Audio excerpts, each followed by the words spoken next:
Once upon a time in a lush, green forest on a distant, uncharted island, there lived a mighty ape named Kong. The other animals of the forest revered him, for he was not only strong but also wise. His coat was a brilliant silver, with muscles rippling underneath, and his eyes sparkled with intelligence. He was the king of the apes and protector of the forest. But Kong had a secret. Hidden deep within the forest was an ancient temple, a place where the heart of the island pulsed with life.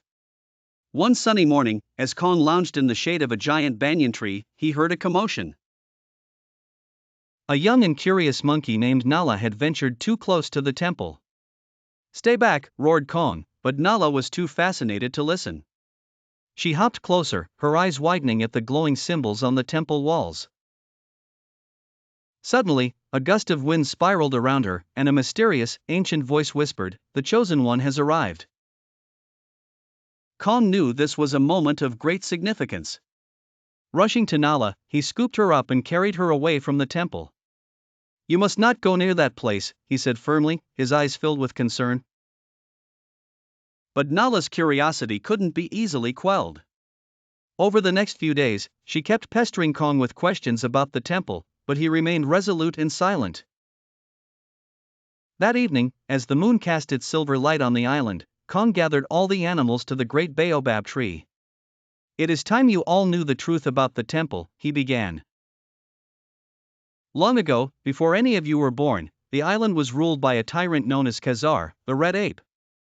He enslaved many of our ancestors and created the temple to harness the island's energy for his evil plans.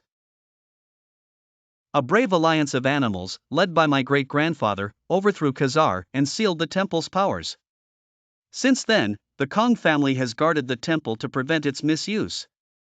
The animals listened intently, their eyes wide with awe. Nala, in particular, was deeply moved by the tale of bravery. But Kong wasn't done. "The winds earlier today spoke to me," he said, his voice grave. "The prophecy is true. Nala is the chosen one destined to protect our home." Gasps filled the air. Nala, awestruck, shook her head. "Me? But I'm just a monkey." Kong placed a gentle hand on her shoulder. "You may doubt yourself now, but you have a pure heart and an insatiable curiosity, qualities that make you perfect for this role." And so, Kong began to train Nala.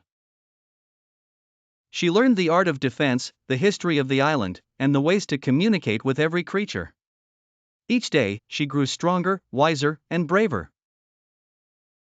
One fateful day, as a fierce storm raged and darkened the skies, an ominous figure emerged from the shadows. It was Kazar, revived and seeking revenge. Kong and Nala stood side by side, ready to defend their home. The battle was intense. Lightning crackled, trees trembled, and the very earth seemed to quake as Kong and Nala fought with all their might. With every roar from Kong and every agile move from Nala, they showed Kazar that the spirit of the forest could never be broken.